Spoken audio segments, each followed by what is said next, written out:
Assalamualaikum warahmatullahi wabarakatuh. Halo teman-teman semua, kembali lagi dengan saya. Di sini saya akan membahas materi mengenai sistematika tumbuhan, yaitu tentang gimnosperm. Teman-teman, selamat menyaksikan. Materi yang pertama, kita akan membahas perbedaan antara gimnosperm dan angiosperm, teman-teman. Nah, teman-teman, di sini dapat dilihat pada gambar yang di atas itu merupakan pohon pinus dan yang di bawah itu merupakan pohon mangga. Jadi di sini pada tabel akan dijelaskan apa sih perbedaan antara gimnosperm ini dengan angiosperm. Nah, kalau pada akar gimnosperm atau akar pinus ini akarnya tunggang, sedangkan pada angiosperm ini bisa tunggang, bisa serabut. Namun kebetulan contoh yang saya berikan ini juga berakar tunggang. Nah, pembeda selanjutnya itu terletak pada batang. Kalau gimnosperm itu selalu berkambium. Nah, sedangkan angiosperm ini ada yang berkambium dan juga ada yang tidak. Nah, selanjutnya ada daun nih. Ternyata daun antara keduanya ini juga berbeda, teman-teman. Nah, pada gimnosperm ini daunnya itu majemuk dan jarang berdaun lebar. Sedangkan pada angiosperm ini umumnya berdaun lebar, tunggal, dan juga ada yang majemuk. Selanjutnya itu terletak pada bunga. Kalau pada gimnosperm itu dia berupa strobilus atau kumpulan bunga penghasil gamet, sedangkan pada angiosperm ini terdiri atas bunga sejati dan juga memiliki perhiasan bunga. Selanjutnya, pembedanya itu terletak pada bakal biji. Nah, kalau gimnosperm ini sudah saya singgung sedikit tadi ya, dia terbuka bakal bijinya, tidak ditutupi oleh bakal buah. Sedangkan pada angiosperm ini ditutupi oleh bakal buah bijinya. Jadi pada mangga itu misalnya bijinya di dalam dan di luarnya terdapat bakal buah yang menutupi bijinya. Sedangkan pada gimnosperm ini tidak terdapat bakal buah yang menutupi bijinya. Selanjutnya, pada gimnosperm ini buahnya itu tidak ada dan juga tidak berkembang. Sedangkan pada angiosperm ini ada berkembang dari bakal buah. Nah, untuk selanjutnya itu pembuahan. Kalau gimnosperm ini dia buahnya tunggal, sedangkan pada angiosperm ini buahnya itu ganda. Dan selanjutnya itu ada penyerbukan. Gimnosperm penyerbukannya dibantu angin, sedangkan angiosperm ini bisa dibantu serangga, angin, air, manusia, dan lain sebagainya. Nah, materi yang selanjutnya yaitu ciri-ciri gimnosperm, teman-teman. Jadi kita tetap harus mengetahui apa sih ciri-ciri dari gimnosperm ini selain kita mengetahui perbedaan antara angiosperm dan gimnosperm tadi. Oke, lanjut saja ya. Nah, terdapat 15 ciri dari gimnosperm. Yang pertama, bakal bijinya tidak terlindungi oleh daun buah.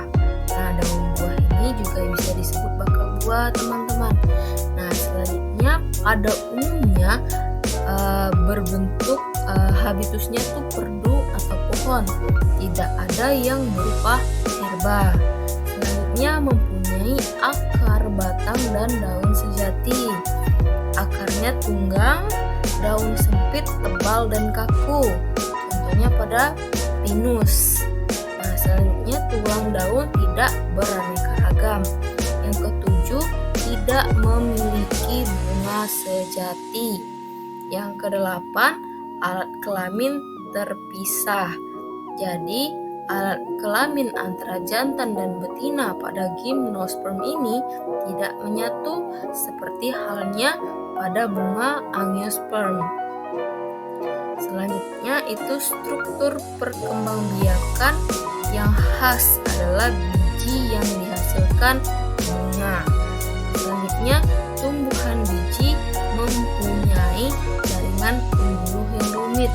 Nah, yang ke-11, sperma atau sel kelamin jantan menuju ke sel telur atau sel kelamin betina melalui tabung serbuk sari yang hanya terdapat pada tumbuhan berwiji. Nah, selanjutnya gimnosperm ini memiliki klorofil yang penting untuk fotosintesis. Jadi sama saja ya dengan angiosperm. Selanjutnya itu gimnosperm memiliki batang yang tegak lurus dan bercabang-cabang, contohnya pinus teman-teman.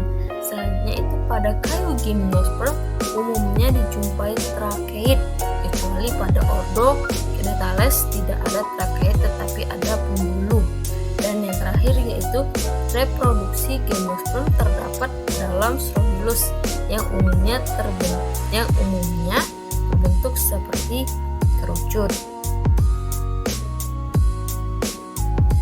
Setelah kita mengetahui perbedaan antara angiosperm dan gimnosperm dan juga mengetahui apa ciri-ciri dari gimnosperm, kita juga harus mengetahui bagaimana cara reproduksi dari gimnosperm ini. Nah, pada gambar ini diawali dengan Strobilus jantan, yaitu alat perkembangbiakan jantan. Nah, Strobilus jantan ini mengalami meiosis dan pada akhirnya akan membentuk mikrosporangium. Nah, setelah mikrosporangium terbentuk, dia akan melepaskan serbuk sari. Nah, serbuk sari pada pohon pinus ini, nah kita contohkan ini pada pohon pinus ya teman-teman. Nah, jadi serbuk sari pada pohon pinus ini memiliki sayap. Jadi sayap pada serbuk sari gimnosperm ini membantu dia untuk melakukan perkembangbiakan. Kan gimnospermnya tadi sudah dijelaskan bahwa perkembangbiakannya dibantu oleh angin. Nah, selanjutnya yaitu Strobilus betina. Yang ini yang teman-teman yang berwarna hijau. Nah, Strobilus betina ini terdiri atas megasporopil. Nah, tiap megasporopil ini mengandung 2 bakal biji. Nah, tiap bakal biji ini dia mengandung kotak spora atau megasporangium. Nah, tiap bakal biji ini yang mengandung megasporangium tadi tentunya di dalamnya terdapat sel. Nah, sel dalam kotak megasporangium ini akan mengalami meiosis sehingga akan menghasilkan megaspora. Nah, inti dari megaspora akan mengalami mitosis dan membentuk sel telur. Nah, penyerbukan pada gimnosperm ini terjadi jika serbuk sari menempel pada lubang bakal biji. Nah, di dalam lubang bakal biji terdapat air. Nah, jika terjadi penguapan pada lubang bakal biji, maka penyerbukan akan terjadi. Nah, jadi begitu ya teman-teman mengenai reproduksi dari gimnosperm ini. Nah, teman-teman, kita akan lanjut ke materi selanjutnya yaitu mengenai klasifikasi gimnosperm. Nah, gimnosperm ini terdiri dari beberapa divisi, baik yang sudah punah maupun yang masih ada sampai sekarang, yang mencakup 3 divisi yang telah punah dan 4 divisi yang masih bertahan hingga sekarang. Tumbuhan gimnosperm yang sudah punah terdiri dari Benetophyta, Chordaltophyta, Pteridospermophyta yang sudah punah namun dianggap sebagai bagian dari angiosperm.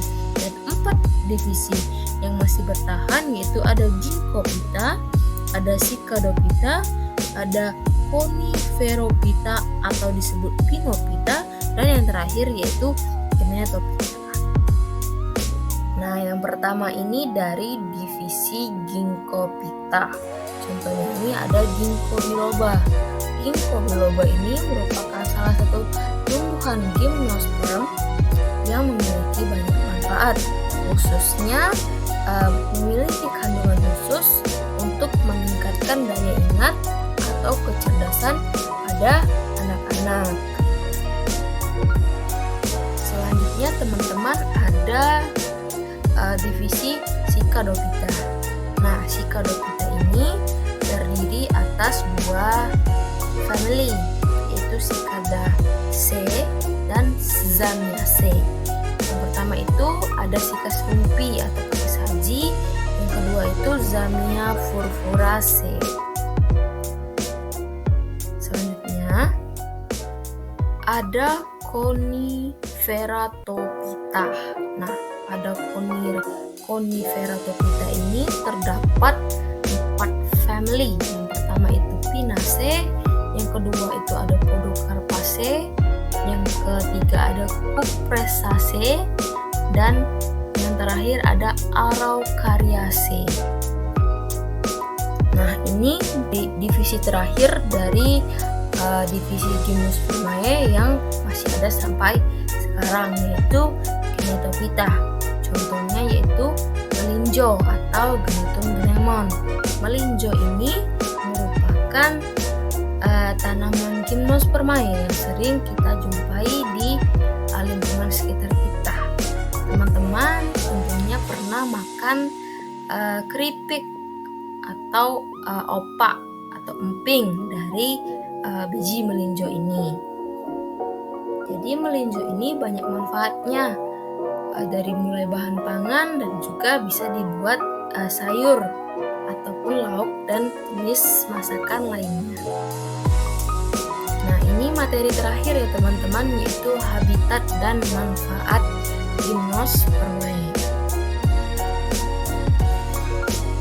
Nah, selanjutnya di sebelah kiri teman-teman ini terdapat habitat tempat hidup dari Gymnosperm, khususnya 4 divisi yang masih bertahan hingga sekarang. Yang pertama itu ada Ginkgophyta. Ginkgophyta ini banyak ditemukan di negara China, khususnya di daerah kecil di Zhejiang, Cina, dan di Mutianshan, provinsi di timur China. Selanjutnya itu ada Psychadophyta, dan Psychadophyta ini hidup di daerah tropis dan juga subtropis. Yang ketiga ada Coniferatophyta. Nah, tumbuhan yang termasuk Coniferatophyta hidup tersebar di berbagai daerah, bahkan hampir di seluruh daerah di dunia. Misalnya pohon pinus dan cemara banyak tumbuh di Eropa bagian pegunungan. Dan yang terakhir yaitu Genetophyta. Genetophyta ini banyak tumbuh di daerah tropis dan subtropis, misalnya di Indonesia. Nah, di sebelah kanan teman-teman itu terdapat manfaat dari Gymnosperm. Yang pertama yaitu tanaman hias, misalnya cemara dan pakis saji. Nah, selanjutnya itu bahan industri, cat dan obat-obatan, misalnya damar. Kalau damar itu masuk divisi Coniferatophyta.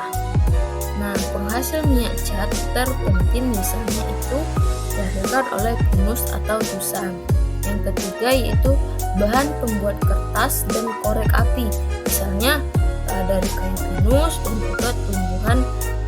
juga kayu tumbuhan melinjo. Yang keempat yaitu sayur mayur, misalnya melinjo tadi bisa dibuat sayur mayur dan lauk pauk. Selanjutnya ada sumber makanan, ini masih melinjo, bisa dibuat kerupuk, opak, dan lain sebagainya. Dan yang terakhir yaitu bahan untuk obat dan juga kosmetik, contohnya ada pada ginkgo biloba. Demikianlah